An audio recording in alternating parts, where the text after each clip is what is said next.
RC Aventure, toujours à la pointe de la technologie. Et oui, aujourd'hui, on ne va pas à la recherche de mammouth ni à la chasse au raptor. Nous partons dans les années 70 avec la chemise à carreaux. J'aurais aimé la chemise à fleurs, mais j'en ai pas. Et la coupe de cheveux des années 70. T'es jeune, t'es à fond et tu vas dans les champs parce que tu vas nourrir ton cheval adoré que j'ai là ici. Et voilà mon cheval adoré que j'aime beaucoup, je vais lui donner à manger. Oh, t'es gentil, gentil, donne la patte, fais le beau, fais le beau, fais le beau. Il est gentil le cheval. Mais qu'est-ce qui te manque? Parce que tu as les chevaux, tu as tout, mais il te manque le véhicule pour faire ça, pour aller dans les champs et pour être cool. Et pour aussi sortir en boîte le dimanche soir avec ta copine. Et oui, grâce à moi, vous l'avez le véhicule cool. Et ben ouais, c'est ça le véhicule cool, encore un unboxing incroyable. Et oui, c'est un véhicule qui est intéressant, qui est encore une nouveauté. Enfin, pas une nouveauté, enfin une nouveauté pour moi, hein. Peut-être pas pour vous, hein, j'en sais rien. Mais une nouveauté incroyable. Tu vois, je déchire la botte de paille avec mon couteau made in Australia, puisque nous sommes en Australie, enfin plutôt dans l'Utah, enfin bon je sais pas, peut-être en France du coup, peut-être en République tchèque aussi, mais je suis pas sûr qu'il y ait eu cette marque. Et oui, nous sommes en train de déballer un truc incroyable. Qu'est-ce que cela peut-il être? Un avion, un bateau? Un truc incroyable, mais indispensable pour nourrir vos chevaux dans vos champs. Et oui, vous voyez la bande verte, que se passe-t-il? La bande verte, et oui, la bande verte est témoin que c'est une certaine marque. On le voit ici en partie. Je déchire ça comme un sagouin. Je fais ça comme un cochon. Habituez-vous. Et oui, il s'agit du Element RC. Donc c'est Team Associated, qui nous a fait le Enduro SE. Alors, Enduro SE. Enduro était un des grands best-sellers. Un des très bons véhicules sortie de boîte, et on a le SE qui est la version un peu plus basique du système, mais je pense que basique, attention, basique en équipement, et encore, basique ne veut pas dire nul, attention, ça j'en ai parlé avec le TRX 4 portes, et exactement de la même façon. Qu'est-ce qu'on a sur la boîte? On a une super grille, on a des roues qui sont assez étroites, enfin on va voir ça tout de suite. On a plein de trucs, on a une jolie photo de ce côté-là, que vous voyez là, le Enduro SE. Alors pourquoi ce véhicule? Parce qu'il m'intrigue ce véhicule. Qu'est-ce qu'on a d'important? C'est que c'est à partir de 14 ans sur la boîte. Qu'est-ce que j'ai important? Il y a des petites indications là que je vois, mais que je ne vois pas sans lunettes, qui sont ici et qui voudront dire que c'est un RTR, que c'est prêt à rouler, qu'il y a une super radio. Alors plutôt ici, voilà, attention. Voilà, on a ici un moteur Ready 16 tours. Alors 16 tours, ça me paraît énorme, on va voir. On a ici le cerveau qui est monté sur le pont. Je le découvre avec vous et avec notre ami le cheval, le canasson que je dois nourrir. Nous avons des ponts, c'est très bien, avec des semblants de freins, je ne sais pas pourquoi, mais bon, c'est comme ça. Nous avons un variateur Ready, alors vous inquiétez pas, moteur Ready, c'est c'est quoi à votre avis? Ben c'est un Hobby-Wing, hein. C'est rien d'autre que ça, c'est du dur budget. Nous avons un moteur crawler Ready 16 tours, nous avons une télécommande qui ressemble beaucoup à celle qu'on trouve dans d'autres marques. Et nous avons des amortisseurs qui sont très bons, et nous avons une super transmission qui, d'après ce qu'ils disent, alors je sais pas, et qui est anti-torque twist. Et voilà, qui est fait pour décaler le moteur en avant, un peu comme vous avez sur le TRS4, pour avoir le poids en avant. Bon, après, le poids en avant, on peut l'avoir autrement, voilà, et ça démultiplication et de machin à machin truc. Voilà. Donc, nous allons déballer cette chose incroyable qui ne demande que ça. Donc, je ne sais plus quel côté était déjà ouvert, parce que je l'ai déjà ouvert parce que je voulais voir ce que c'était. Donc, comment c'est emballé? Donc, on a là, boîte qu'on ne voit pas bien sûr, et là vous avez ça, c'est cool, vous avez un garage. Alors, on voit rien du tout, hein, parce que ma caméra elle veut pas me le faire. On a un semblant de garage pour entrer votre véhicule. Je vois ce truc parce que je pense qu'il n'y a personne qui l'utilise, cette option incroyable. Nous avons avec nous des pièces de rechange. Donc il s'agit de la montre batterie et de support de carrosserie pour mettre comme ça d'autres types de carrosserie si vous le souhaitez. Alors là j'adore la planche de stickers géante qui vous permet de combiner si vous voulez un autre, d'un autre grille de phares plus ou moins différentes. Vous avez plein d'autocollants super sympas, vous combinez ça comme vous voulez, comme ça vous plaît et comme ça vous êtes heureux. Vous n'avez toujours pas vu le véhicule. Moi j'ai juste entreaperçu, je ne trouve plus mon couteau, que se passe-t-il? Je ne sais même pas où est la télécommande est dessous. Ah non, il y a des liens qui tiennent le véhicule par dessous, donc ce que j'ai fait de mes affaires. Ah, mon couteau est là. Et oui, RC Mode, toujours incroyable, il n'a toujours pas... Alors il y a 4 liens qui tiennent effectivement l'animal à sa place.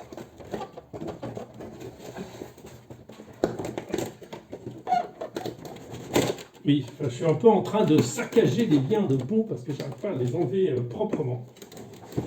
Voilà, si, je m'y prends un peu comme une nouille. Voilà. Donc, j'ai enlevé tous les liens. Enfin, c'est pas des liens de pont, c'est des liens en plastique qui tiennent l'engin dedans. Donc, nous allons œuvrer pour récupérer la voiture. Incroyable aussi, incroyable que c'est. La voiture qui est là. Voilà l'engin himself, comme vous le voyez, comme vous le verrez jamais. Il est plutôt sympa, la gueule est vraiment sympatoche. J'aime bien le pare-choc aussi. Est-ce qu'on a des plaques d'immatriculation? Bah oui, on peut mettre une petite plaque d'immatriculation là, regarde. Ça peut être sympa. On a des... Ça c'est noir, c'est joli. La couleur est vraiment superbe. Les vitres transparentes. Alors c'est mode, il aime.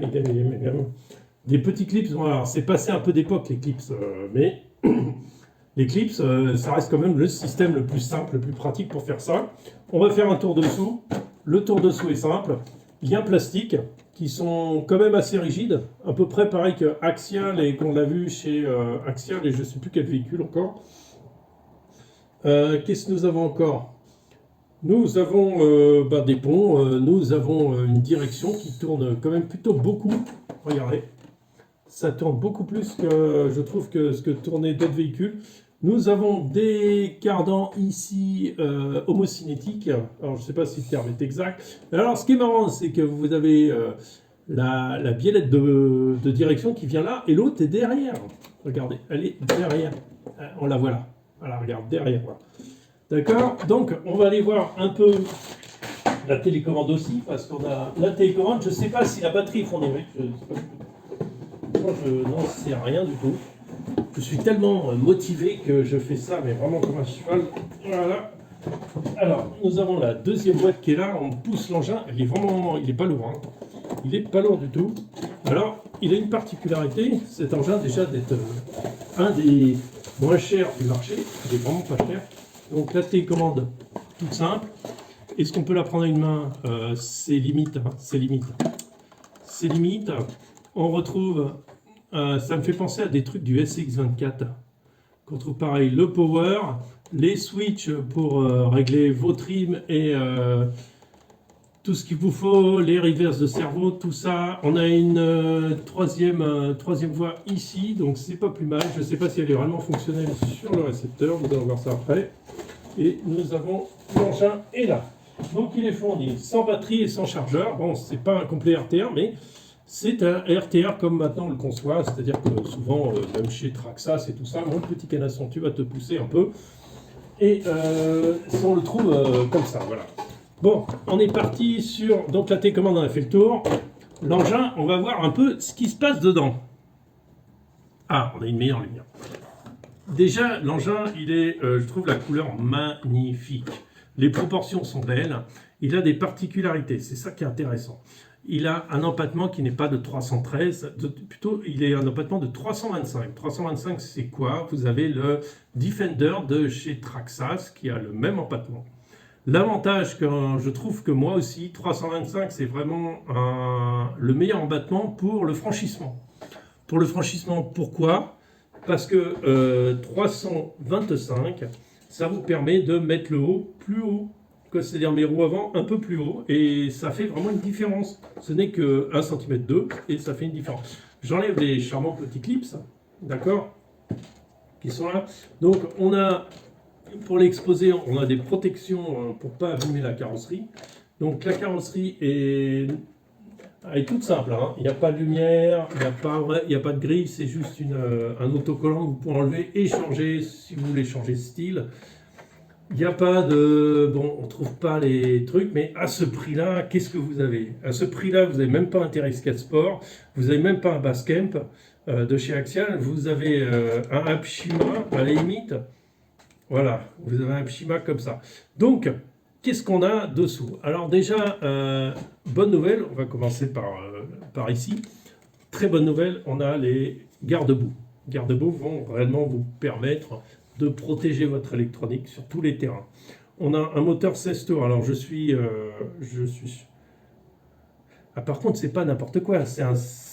Attention, 16 tours, 5 slots. Donc ça correspond en grand à du 27 tours, je pense. À peu près à la louche, ça correspond à du 27 tours. Donc c'est pas non plus super, mais 5 slots, ça vous donnera beaucoup plus de proximité, de progressivité, on s'entend. On a un variateur ready, donc on sait très bien que c'est le Hobby-Wing, hein, il fait personne, il trompe personne. On a un débranchement que je ne sais pas à quoi ça sert, mais qu'on va trouver. On a un boîtier étanche pour mettre le récepteur, ça c'est cool, sachant que le moteur, et ça ce sera étanche, il n'y a pas de souci. Et on a un connecteur prise comme ça, DIN, d'accord? Vous pouvez mettre une petite batterie ici ou une grande batterie ici. Bon, voilà.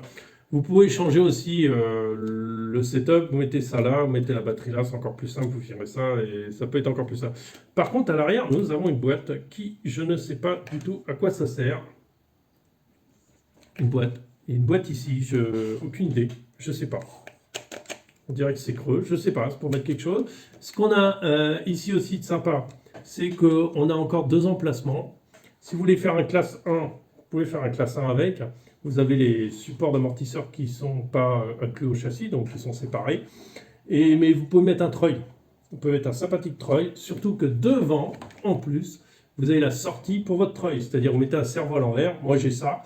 Tu mets le treuil devant et c'est parti, mon kiki. Voilà, l'engin se tient quand même assez haut sur les pattes. D'accord? Ça, il devrait plutôt être par là. Enfin, moi, je préfère qu'il soit plus bas, quoi. Les liens de pont doivent être un peu près droits, mais sachant qu'il est un peu plus long, donc c'est un peu différent. Et ce qu'on a, on a plusieurs points pour mettre les amortisseurs. On peut aussi déplacer tout le système ici pour mettre vos supports amortisseurs. Il y a plein de petits trous ici que vous voyez sûrement pour déplacer les choses. Vous avez un... Qu'est-ce qu'il y a encore d'intéressant dessus? Il y a encore quoi? En fait, on a fait le tour quasiment de l'engin. La particularité est son empattement plus long. Ce sont des beadlocks qui sont en plastique, hein, on s'en doute bien, ce n'est pas du métal à ce prix-là. L'avantage, c'est que si vous avez des beadlocks métal, vous n'avez qu'à démonter les pneus et paf, vous mettez le beadlock métal sans avoir à les décoller, donc ça c'est cool. Après, les pneus sont vraiment agrippants. C'est un poil dur, mais c'est comme toujours, au début c'est dur. Après le roulage, ce sera beaucoup plus mou, hein, donc ça c'est pas de souci. Regardez, l'huile, comment elle est souple. J'aime bien. Là on n'a pas la carreau, sachant que la carreau est pas très lourde. On va mettre la carreau dessus, comme ça. Voilà, j'ai pas de batterie dedans non plus. Vous voyez, on a vraiment un fonctionnement très souple.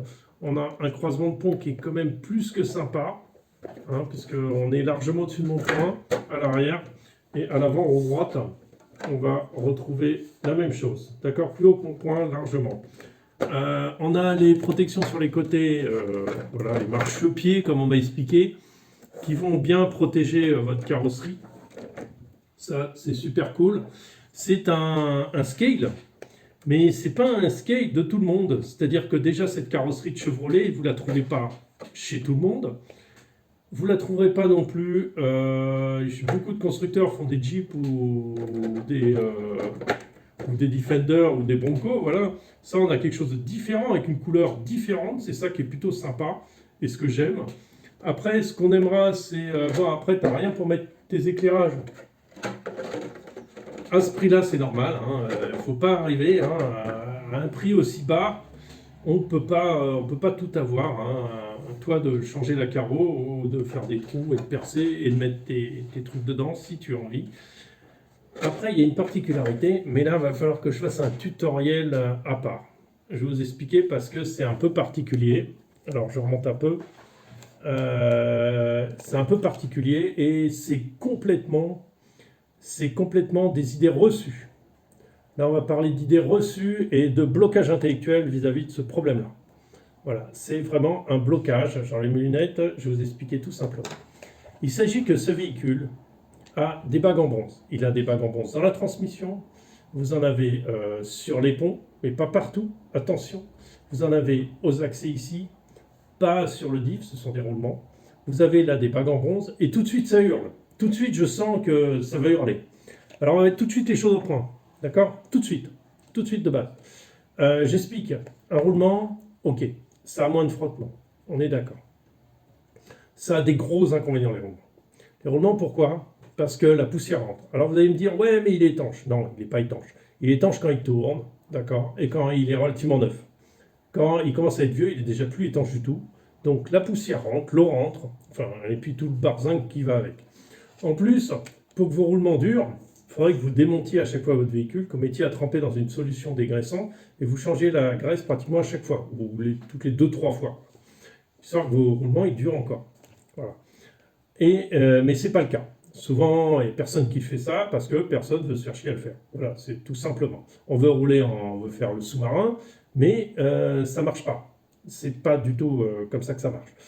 Le problème du roulement, c'est qu'il a une durée de vie très courte, il a une usure rapide, et surtout, le seul avantage qu'il a, et il supporte mal la chauffe. L'avantage qu'il a, c'est qu'il a peu de frottement, on est d'accord. Le peu de frottement, je suis d'accord, mais le peu de frottement, ça ne marche que à haute vitesse. C'est-à-dire que là, on est sur un scale. Un scale, il faut savoir, ça monte à 4, 6, 8 km/h maximum. D'accord? Moins de 15. Il faut savoir qu'à la vitesse où tournent les roues, le frottement, il est pratiquement rien du tout. Okay, c'est même pas, vous mettez des roulements sur vos véhicules et sans roulement, et avec des bagues en bronze, vous ne verrez pas la différence. Ça, c'est une chose. Deuxième chose, au niveau des frottements, vous allez dire que ça consomme plus d'énergie. Vous avez un moteur et une démultiplication telle dans ce genre d'engin que ça va jamais, vous n'allez même pas voir la différence quand c'est roulement ou quand c'est bague en bronze. Mais par contre, si vous avez des bagues en bronze, il y a énormément d'avantages par rapport au roulement. Déjà, c'est sans entretien, c'est autograissant, dû à la composition de la bague en bronze qui n'est pas qu'en bronze, hein, il y a plein de métaux dedans. Il faut que je fasse un tutoriel exprès là-dessus. Et dans ces métaux, c'est autograissant. D'accord? Il n'y a pas besoin de les entretenir. Et rien. Oui, vous allez me dire, ouais, mais ça a du jeu. D'accord, ça a un peu plus de jeu que les roulements. Savoir que si votre roulement, vous le gardez 4 mois en allant dans l'eau et sans jamais le démonter, sans l'entretien, vous aurez encore plus de jeu qu'avec votre bague en bronze. En plus, il sera flingué votre roulement et vous allez le laisser dedans parce que vous allez vous en occuper que dans 6 mois après, encore. Quand il sera bloqué et que ça commencera à couiner. Donc ça, c'est, je veux dire, c'est un faux problème. Après, vous allez me dire, ouais, mais dans la transmission, c'est mieux. Non, c'est pas mieux dans la transmission. La transmission, elle baigne dans la graisse. Vous avez les roulements. Que vous ayez des roulements ou des bagues en bronze, ce sera pareil. Vous aurez pareil. Vous avez un tel couple dans le rapport de transmission que ce sera exactement pareil. L'autonomie sera la même. C'est juste vous gagnez en entretien. Pourquoi on utilise des bagues en bronze? Parce que ça supporte beaucoup plus la chaleur qu'un roulement. Ça, c'est sans entretien. Ça résiste à la poussière, à l'eau et à des conditions difficiles comme la boue et ce genre de choses. Voilà. Vous allez me dire, ouais, mais ça fait un trait noir sur l'axe. Ça fait un trait noir de la réaction de l'autograissage. D'accord? J'ai un exemple tout simple. Ce moteur-là, par exemple. Ce moteur-là est monté sur bague en bronze. Ça fait, ce moteur-là, je ne sais pas combien il a de tours, mais un moteur, ça fait entre 18 000 tours minute et ça peut aller 25 000. Ouais, 25 000 tours minute, on va dire. 18 000 tours minute. Je vous explique pas la chauffe qu'il y a. C'est en bague en bronze. D'accord? C'est en bague en bronze. D'accord? Vous les changez, les bagues en bronze? Jamais. Enfin, il y a une petite trace, hein, mais jamais vous en occupez. Donc je tiens à expliquer ça parce que je sens tout de suite les commentaires. Ouais, j'en veux pas parce qu'il n'y a pas de. Justement, eux, ils ont réfléchi plus que les autres. Ils se sont dit, bah, je mets des bagues en bronze parce que ça va dans la boue, ça va dans la flotte et les bagues en bronze, c'est sans entretien. D'accord. Ah oui, ça va laisser passer un petit peu d'eau dans le pont. Pas de problème. Ça ne gênera rien. Même si tu démontes tous les ans, il y aura un petit peu de flotte, c'est tout. Ça ne va pas faire plus. Alors que si tu démontes tes roulements au bout d'un an, tu n'expliques pas la tronche qu'ils vont avoir. D'accord? Il faut savoir qu'il y a moins de frottement. Il y a moins de frottement sur un roulement neuf. Ok? Il y a beaucoup moins de frottement, là, je suis d'accord. Au bout de 6 mois, je ne suis pas sûr qu'il y ait moins de frottement que les bagues en bronze. D'accord, bon, c'est pour vous dire. Après, les roulements se justifient en piste, où vous roulez à 80, 100 km/h, d'accord? Où les roulements, tu les changes tous les 3 mois, tous les 4-5 courses, quoi. Tu changes tous tes roulements, d'accord? Là, ça se justifie, ok? Sur ce genre d'engin qui roule à 8 km/h, ça justifie absolument pas les roulements. Voilà, j'ai mis les choses au clair. Voilà, si vous voulez l'explication, je mettrai des liens en dessous, et vous allez faire vos recherches tout seul, tiens. Et je ferai de toute façon une explication bien claire, parce que je sens que le blocage psychologique, ça va être... Donc là, vous avez un des véhicules le moins cher, le plus efficace, le mieux équilibré, avec les meilleures suspensions, la meilleure transmission que vous pouvez acheter pour le prix. C'est pour ça que je l'ai pris. Il a un rapport de masse directement bon. Alors on me dirait, la batterie, elle n'est pas là. La batterie, de toute façon, elle ne sera pas là, elle sera là. Donc le rapport de masse sera le même. D'accord? On a grosso modo, on a du 60-40 vite fait. Ok? On a un véhicule qui n'est pas très lourd, qui est dans les 2,5 kg, même pas. On a des pneus qui sont très bons d'origine, qui sont polyvalents. On peut mettre d'autres, ça, c'est à toi de voir. Voilà, c'est tout ce que j'ai à dire. Je veux dire, à ce prix-là, tu ne peux pas trouver mieux, plus efficace. J'ai pas, honnêtement. Et plus qualitatif non plus. Voilà. Alors, sur ce, et toutes ces explications qui ont duré très longtemps, je vous dis à très bientôt. Ciao, ciao pour laisser.